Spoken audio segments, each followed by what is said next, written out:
absolutely love yapping about power systems. It's one of my favorite aspects to talk about with any story.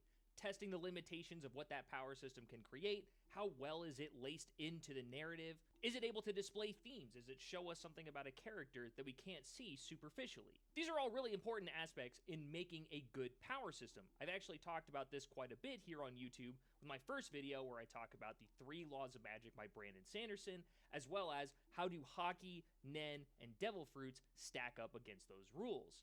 I've also talked about power systems probably 25 plus times on my TikTok, where I go over charting different magic systems on whether they're hard or soft or rational or irrational. And that 25 number is not including the amount of videos where I am just explicitly talking about how awesome of a power system Nen is. So today, let's tier list some popular animes and talk about their power systems and what I do and don't like about them.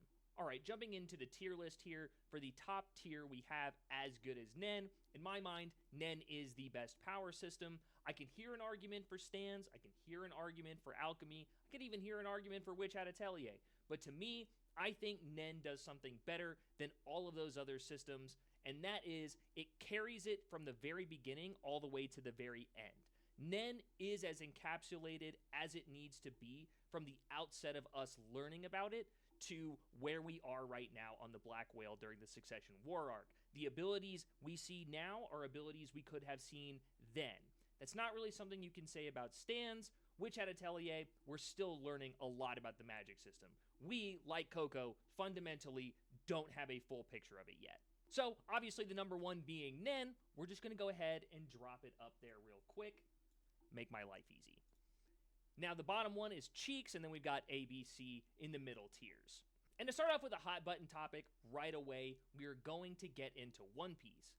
One Piece is going to be dropped into the B tier. Now, that might seem astronomically low from somebody who has a Chopper profile picture and is a big One Piece glazer online. The reason is, if you split the 2 power systems apart from each other, one is so vastly better than the other, and it's kind of frustrating. I've probably talked about my disdain for Haki and how much I think Devil Fruits are a much better power system, more than I have for basically any other power system other than Nen. Devil Fruits are full of wonder. They allow us to understand what people dreamt of prior to the acquisition of the fruit. There's some mystery as to where they're actually born from, and the types of narratives that get carried along with the fruit, specifically with Luffy and the Gum Gum fruit, as well as Law with the Op Op fruit. There's a million different little things about Devil Fruits that are interesting. There's Devil Fruit matchups that become rather impossible, especially when you start dealing with Logias, but characters have found ways around that. I thought that was incredibly interesting. I think Haki is a C-tier power system at best. It does carry along the general narrative of a power system that has will imbued inside of a character, and now it's being physically manifested and displayed for the audience to see, and it has different capabilities. I don't necessarily have an issue with armament Haki, observation Haki, and conqueror's Haki as concepts. What I have frustration with is their application is really, really clunky. Luffy learns observation Haki, but outside of a few instances, it really stops kind of mattering, and we're just kind of supposed to assume all the top tiers are constantly using observation Haki. It only really seems to show up when we want to make a real big point that something crazy is happening, like Shanks with Kid. But it makes you wonder how anybody gets caught off guard or snuck, or how they get hit by something that they didn't get hit by before. It can get a bit like power scale, digging into the minutia a little too much, but that's my general frustration with that, as well as Conqueror's Haki and our lack of understanding of it, and how long it's been around, and how do characters even understand if they're consciously using Conqueror's Haki? We've gotten some explanation from that from Gabon on Elbaf, but even then, after he tells Luffy and Zoro to just be more conscious about their use of Conqueror's Haki, it's never been brought up again. So, I don't know. There's also times where it's not being used where it should be used, like on Egghead when Luffy is fighting the Gorosei. He suddenly stops using Conqueror's Haki even though he uses it against Kizaru, and that just feels narratively like clunky. Because why wouldn't he be using it at those points? Why isn't the lightning showing up? Why aren't we hearing the sound effects? Why don't we see the evidence in the manga? And then that brings up the whole Kaido thing where he's like, oh, he's constantly using armament and Conqueror's Haki, which probably meant Oda just didn't want to have to draw Gear 5 Luffy having like black arms and stuff like that. But even still, it doesn't feel great. And I think it kind of drags down the greatness of Devil Fruits as a whole. I might rethink this and put this in A. Devil Fruits are seriously an S tier power system. They are up there with Nen as something being incredibly interesting in carrying along the narrative and having a narrative purpose in the story where you can no longer swim. But at the same time, I just feel so bad about Haki at certain points. Next up, I want to do JJK. So I think we're going to put JJK in A tier. Now, if this was a list where I was just going purely off of my favorite power systems, Jujutsu Kaisen would be up there with Nen. I absolutely love the way that this power system operates. I love domains. I love barriers. I love using conditions with your binding vows in order to get something by giving something, and a character being more powerful because they understand how cursed energy functions as a system, and that making them better. Like a smarter sorcerer is always stronger, or one who can lie to you is always stronger. Plus the idea that explaining your curse technique makes it stronger because it's kind of putting you into this complex situation where your enemy now understands it. So that gives a narrative reason for characters to be explaining their techniques out loud. That's just awesome. That's a fantastic way to kind of overcome that hurdle as a writer and put some reasoning into the story. Why do I detract a little bit of it? Some of it's confusing. Some of it is absolutely confusing. Now, can we blame some of that on translations? Absolutely. There's a famous translation thing that people get really mad at John Wary about when Gojo in the manga is talking about why he can't hit black flashes at will, or really can't hit black flashes at all. And he's talking about how there's a million different little factors that go into, do you hit a black flash? What's the temperature? What's the humidity? It's all about your cursed energy and your fist landing at the exact same time. And it's this cataclysmic event that all these things need to come together to be correct. But everyone tells me the translation is really bad. It's really hard to understand the translation. And I never really see a good translation of it either. I think there's also some aspects that I've grown to like more about cursed energy that I can't even really display in the video, because people have talked a lot about, if you understand Japanese, Sukuna is speaking in like an older form of Japanese. So like the way that curse techniques are used and how they're spoken to one another can be really stylistic and really cool. I've grown to really love that, but even then I don't read Japanese, so I don't fully understand it, but that's something to consider. Someone actually put it in a really cool way when talking about a black flash in one of my videos on TikTok. They were saying that Gege basically created the ultimate ass pull ability, and it doesn't feel like an ass pull.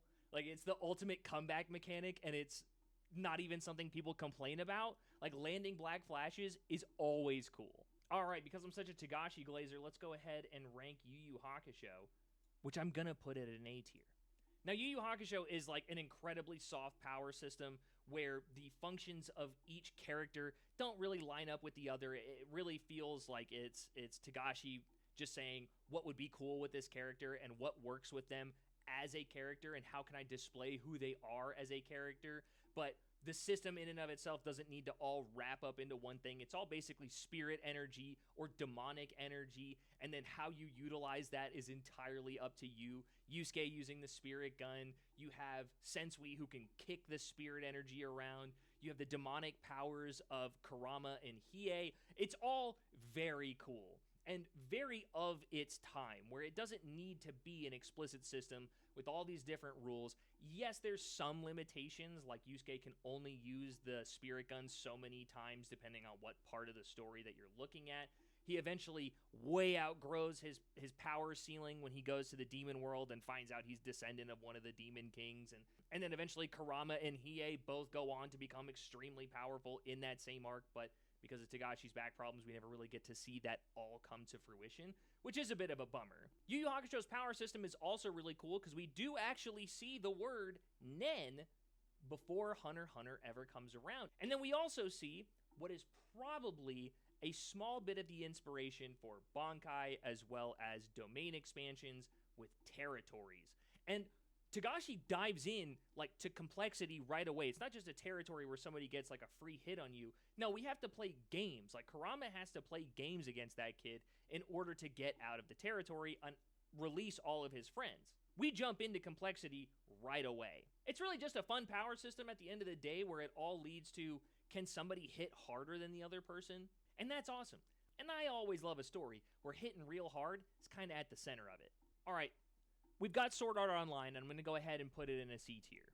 Now, this is just looking at specifically Sword Art Online, which is an RPG game where people have, headsets on where they can't get out, and they're basically playing virtual reality. If we're just looking at those first 12 or 13 episodes of Sword Art Online, this is a really rudimentary magic system and power system. This is very antiquated in the sense that this is just mimicking RPGs, and especially fantasy RPGs, at a very surface level. But that's not really the point of the story.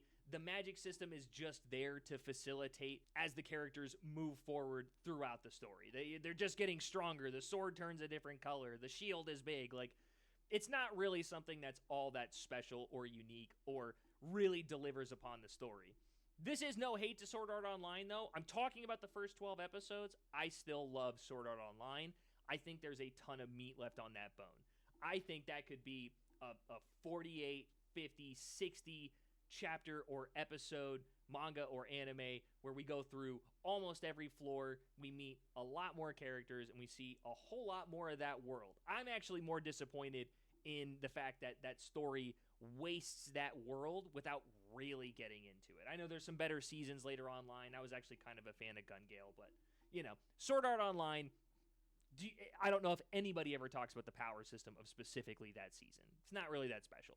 Fire Force, I'm going to go ahead and put up in an A tier. I'm realizing, looking at the list right now, this is a lot of heavy hitters, so there's probably going to be a pretty top-heavy list. I thought this one had 7 Deadly Sins on it, and it doesn't, and I was going to put that one in Cheeks. I don't think there's any Cheeks ones on here that I've watched, so we're just going to have to roll with it. I absolutely love Fire Force's power system. Before I read Fire Force, I thought, wow, this is going to be kind of boring, a power system that just relies entirely off of literally fire and fire powers. How could this actually be interesting? But time manipulation, having a character who has multiple affinities in terms of being second and third generation with Benimaru, relying a lot off of speed within the story to translate what's going on. The fire magic system is actually pretty cool and really works within the themes of the story of everyone feeling like everything is doomed, walking towards a cataclysm, and then eventually Shinra resetting the universe to turn it into the Soul Eater world. But I do have a lot of fun with this power system. I think you can stretch it really far because even though the science doesn't actually work, Okubo pretends it works, right? He makes the science work within that world, like being able to create gravity because you've created so much energy. E equals mc squared, energy is mass times acceleration squared. So in theory, you can actually slow down time and create a ton of mass by just creating a ton of energy by moving really fast or creating a bunch of heat. So I'll let it live, I appreciate an attempt here. I know they're going to hate it. I know you're going to hate it. But I'm putting Naruto in B tier. And here's why. Chakra is a soft power system that oh so desperately wishes it was a hard power system. There are too many exceptions within the entirety of Naruto where you're allowed to go outside of the bounds of what we create in terms of what is a ninjutsu, genjutsu, taijutsu. But then if you go to the wiki, there's like 23 exceptions to those rules. We basically meet a new exception like every 15 or 20 chapters. Like we meet people that go outside of what this power system is, and then we just continuously build upon the power system. This isn't me trying to dog Naruto or anything like that, but by the 4th grade Shinobi War, we have expanded what this system is so far and so wide and so fast that it was really hard to try and make a charting video specifically for it because there's just so much. And I think there's times Kishimoto could have worked it into the systems that already existed but chose not to and then kind of slapped labels on it. And I'm going to be honest, I don't like that specialized light people on fire. If there's some mythological context to that within Japanese lore or Japanese mythology, Okay, all right, I'll take that back. But I don't like that. That's just personally me. These eyes do anything that he needed them to in that moment. The being able to save Danzo's life because now it's like a type of genjutsu that's actually fooling the person that you're fighting, but you lose the eye. Like, what is that? Like, we just whipped that out of nowhere. Not my favorite power system. Not even close. But I understand why people love a lot of parts of it, but it's not my favorite. I'm going to put Attack on Titan and Titan powers and family lineages to being super strong in B tier. The most interesting part about Attack on Titan is not its power system. It was never its power system. It will never be its power system. It's all about the dynamics at play and talking about the complexities of making the kinds of decisions that you would make because you've been subjugated to basically torment and torture your entire life, and you're being subjugated against by the rest of the world, and then the rest of the world feels they have some right to be doing so because of what is capable by the Titans. The Titans do display theme pretty well, but the Titans are just big, scary monsters and don't really get too complex in like what they do. They have Titans that transport people. They have one that turns into a cart, but like overall, the pool for Titans is pretty small and pretty shallow. It's more so what the Titans represent being, I don't know, nuclear bombs like every other giant world-ending scenario that comes from anime, manga, or Japanese movies and TV shows. Am I crazy to put One Punch Man in C tier or through A tier? There's aspects to One Punch Man that I absolutely love. The vast array of different powers that you get throughout the story and how these characters are displayed through their powers and what they're able to do. But at the same time, it all comes crumbling down because one guy does push-ups, sit-ups, and runs 5 kilometers and is able to basically win every single fight. He has completely unlocked his limiter being Saitama, which is a fun reversal on the usual shonen tropes. I think one does that phenomenally with just reversing the ideas of all these different characters should be able to ascend to the top of whatever it is that they want, or evil being able to ascend as high as it wants with Garo. But it never gets there because there's always this ceiling being Saitama. There's always this person above you. It doesn't matter how strong or how powerful you get. And Saitama kind of lives outside of the narrative and kind of just shows up when it's time to put a button on things, which is really fun. If this was like a story tier list, I'd probably put it closer to A tier, maybe one below S tier. And I'd probably put the webcomic itself in S tier, whereas I'd put the manga in A tier. But the power system, I'll put it in B, because that it's another one where the power system is not the most interesting thing. Yes, Yusuke Murata's artwork is out of this world, and that might be the reason that some people read One Punch Man, but to me, the most interesting part about One Punch Man is not the powers, it's not the fights, it's Saitama's presence within the story and how he's able to flip your usual battle shonen tropes on their head and be a bit of a commentary on all of those things. Am I insane for putting Demon Slayer in C tier? Now, Demon Slayer as a story, I have historically defended quite a bit. I've thought that the criticism of Demon Slayer and the idea that it's carried by animation is a bit harsh and I think done in bad faith. I actually really like Demon Slayer for what it is. Demon Slayer is an entry point. Demon Slayer is a place to get into anime and manga, and it did that phenomenally well. It sold like 200 million copies. It's outsold most of the stuff on this list. Like, Demon Slayer is one of the top 10 best-selling mangas of all time because it's a low barrier of entry. It's a place where you can get comfortable with these kinds of stories, especially in the manga. It doesn't ask too much of you, and I think the power system does not ask too much of you. A sword style has cool sword effects, and they're translated through what the sword does. And each character can access that kind of ability, and then the demons have different functions as well. They are able to use different abilities that are really, really cool.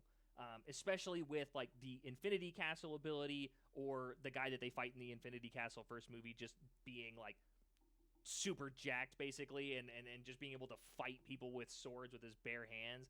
Like, it's pretty cool, but it's pretty derivative. It doesn't do anything new, especially like the main character gaining the best possible power that you could need right at the very end, with sun breathing. Interesting for the story, nothing new, nothing that unique, but it's completely serviceable. It's not a failure in any way, which means it should be above Sword Art Online. Like this, it should probably be like this, and I should probably just have more tiers on this tier list. But you know what? We've already started. We're just going to keep going. All right. So we're going to put stands up at the top of S tier. But I usually have a little bit of a beef with people that come into my comments saying stands are better, stands are the best power system of all time, it's no debate. I think it's a debate. Here's why. It took Araki 3 stories before we got to stands. Now, I like Phantom Blood, and I like Battle Tendency. They're good. They're not great. Joseph is a great Joestar. The story is okay. The first story is pretty, exemplary of its time. Like, old English dude fighting vampires, big buff guy. The art style hadn't quite flowed into what Araki would eventually be. There's, the pieces of it that start off right at the beginning where everyone's, jacked and huge and muscular and very disproportionate to what normal human beings look like. And you see it with Dio and his stances and poses in the first manga. But it's not quite what you think of as JoJo's yet. And even part 2 doesn't get there. And then part 3, we get stands. But in part 3, stands are meant to fight each other. There's gimmick stands and stands that hit people really hard. And that's kind of it. Diamond is Unbreakable is when we actually get to some really incredibly unique stands. And stands get really interesting as we flow into Stone Ocean. And I know, there's 3 more series, right? There's Steel Ball Run, JoJo Lands, and Jojolion that I haven't read yet. I've only ever watched the first episode of Steel Ball Run. So I know there's a lot more to go with stands. But Araki didn't hit that nail on the head the very first try. That's my only argument against it not being the best power system. Why Nen always beats it, and in my mind is the superior power system, is Nen is great from the get-go. The rules are there. Our understanding of how it works only grows as the story goes on. For 2 whole parts of JoJo's, it doesn't really count. Part 3, big JoJo's fans really never bring it up in terms of having the best stands. Part 4 is usually where that all starts. Sometimes you hear the argument that Part 5 isn't any good, and then you got Part 6 with Stone Ocean. Some people are total chuds and just hate Jolene and whatever that is, but the stands in that get really interesting, and from what I understand, the stands get even more interesting as we go. But that's my reasoning as to why I will always have Nen above stands. I know this is going to be crazy, but hear me out. We're going to put My Hero Academia at a high B tier.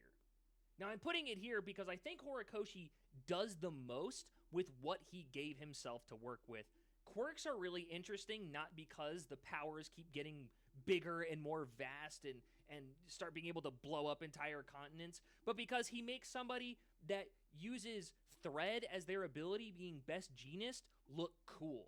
He makes somebody that flies like a hawk and goes really fast and can shoot out his feathers a top tier within that story. People with fire powers actually have repercussions to their fire powers. That's interesting. Especially the Todoroki family.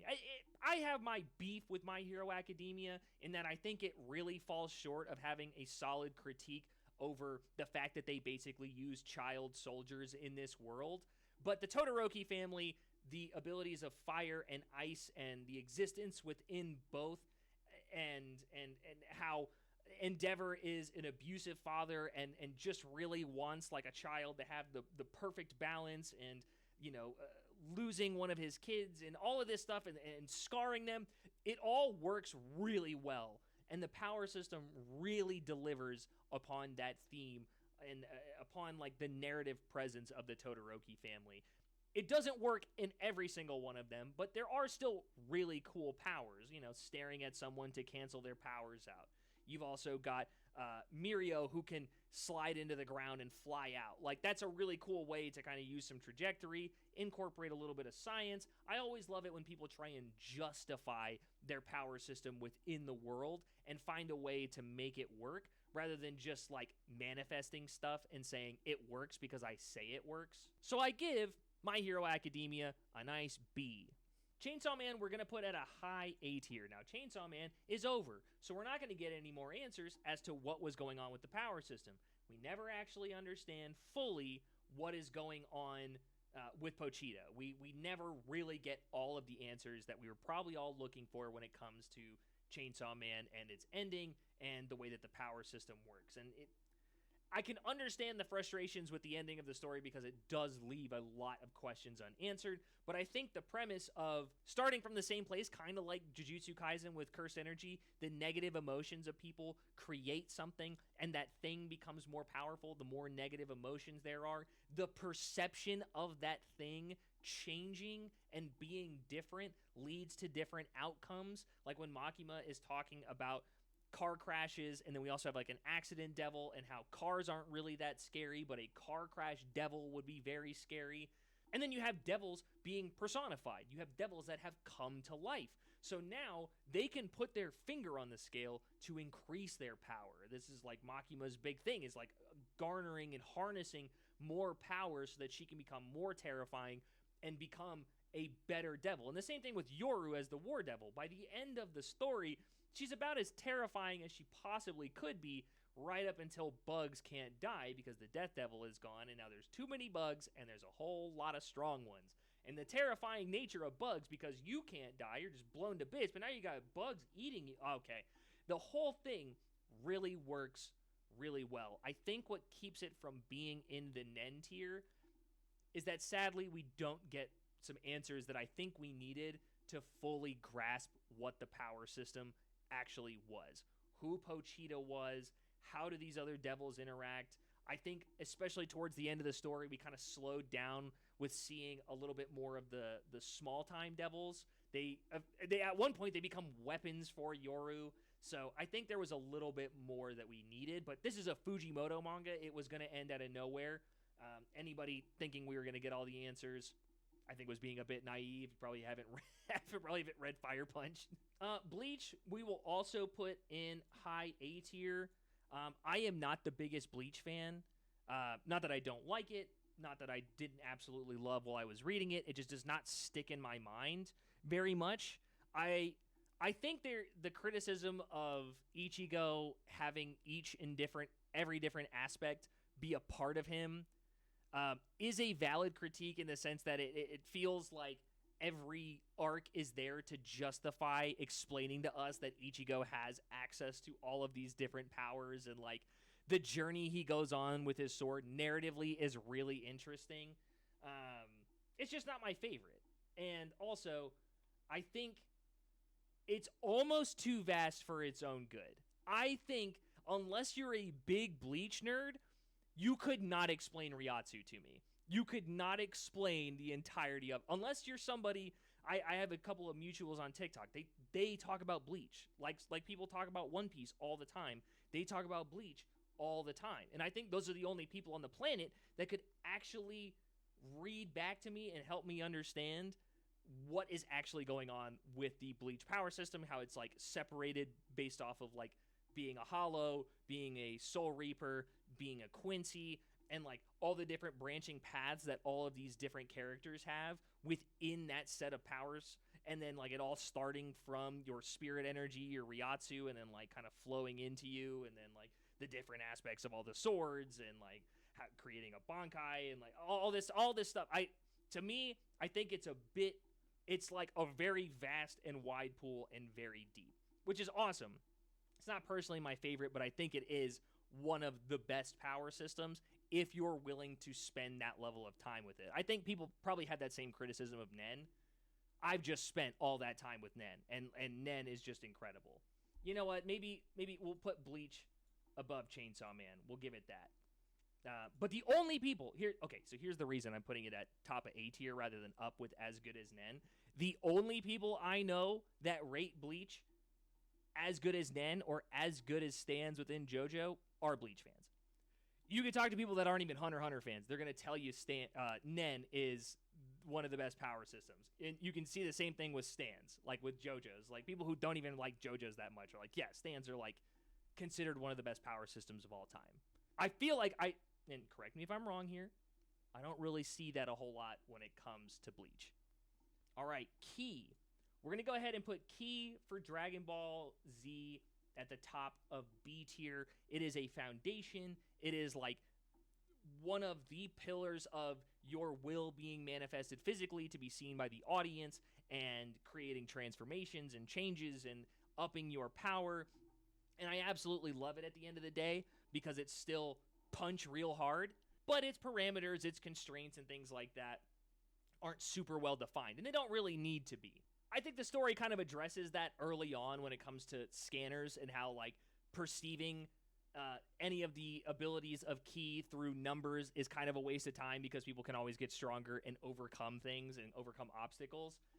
It's a pillar to what is eventually to come, but there's not the pool is not very wide and not very deep.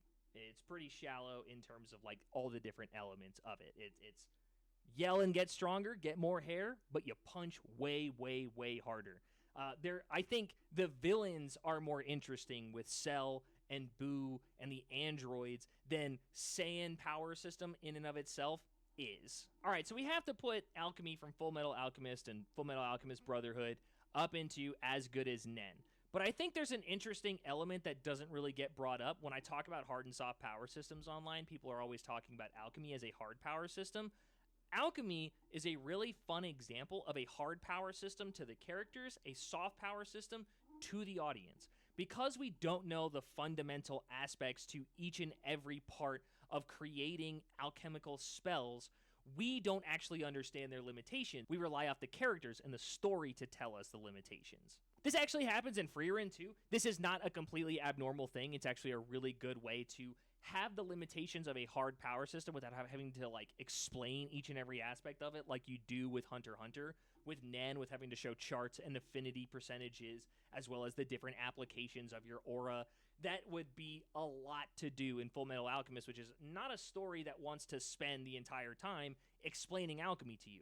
All it wants to use alchemy for is to show the capabilities of our characters and that there is eventually a ceiling. And if you try and go past this ceiling, you are now reaching into the realm of God. And that's like the ultimate like soft presence of any story. If there's a God in some way, that's probably going to soften your power system quite a bit. But people absolutely love Full Metal Alchemist. I love Full Metal Alchemist. It's a phenomenal power system that really knew what it needed to be in that story. When I talk about a power system that lends itself to the narrative and pushes the story forward and doesn't drag it backwards in any way, Alchemy is perfect in that regard.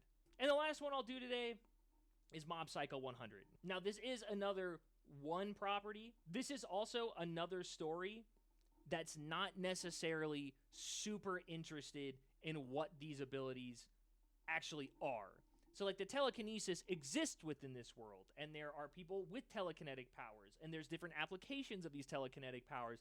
Like, you can store it for years so you can try and fight Mob. But the whole thing is Mob is, to me, when I first watched this, and again, because I'm so Hunter x Hunter brained, like, I'm so Togashi pilled, like, it's unreal.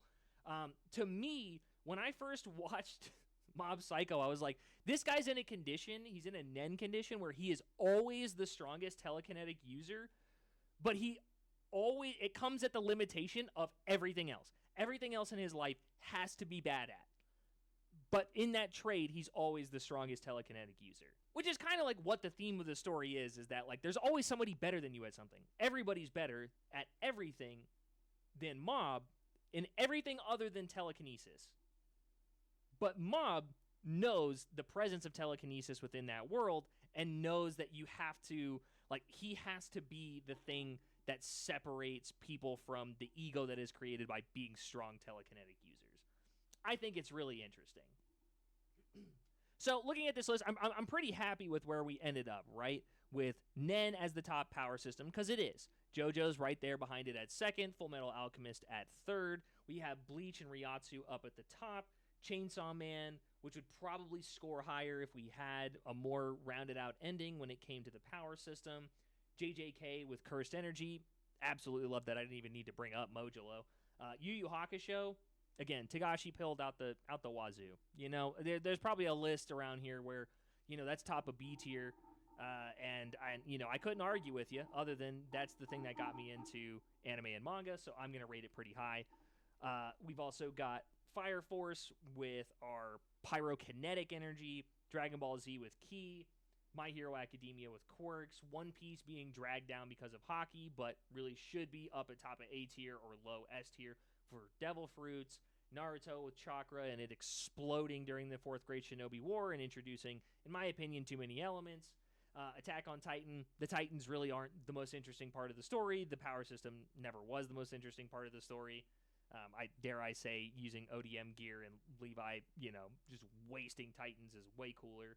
Mob Psycho, One Punch Man, both being one properties, being kind of like flips on the general narrative that we run into. Demon Slayer being pretty rudimentary, kind of derivative of sword stories in the past, revenge sword stories in the past, but I think still a great entry point into anime and manga. And Sword Art Online, we can go ahead and just put that one in cheeks so we can round out the list. I think that's a pretty good list. Anyways, no Kagurabachi chapter this week. No Kagurabachi corner. I'm looking to try and do a full part 1 retrospective and then try and theorize a bit what we're going to get out of the Seitei War. As always, thank you for being here, and thank you, Peyton Manning.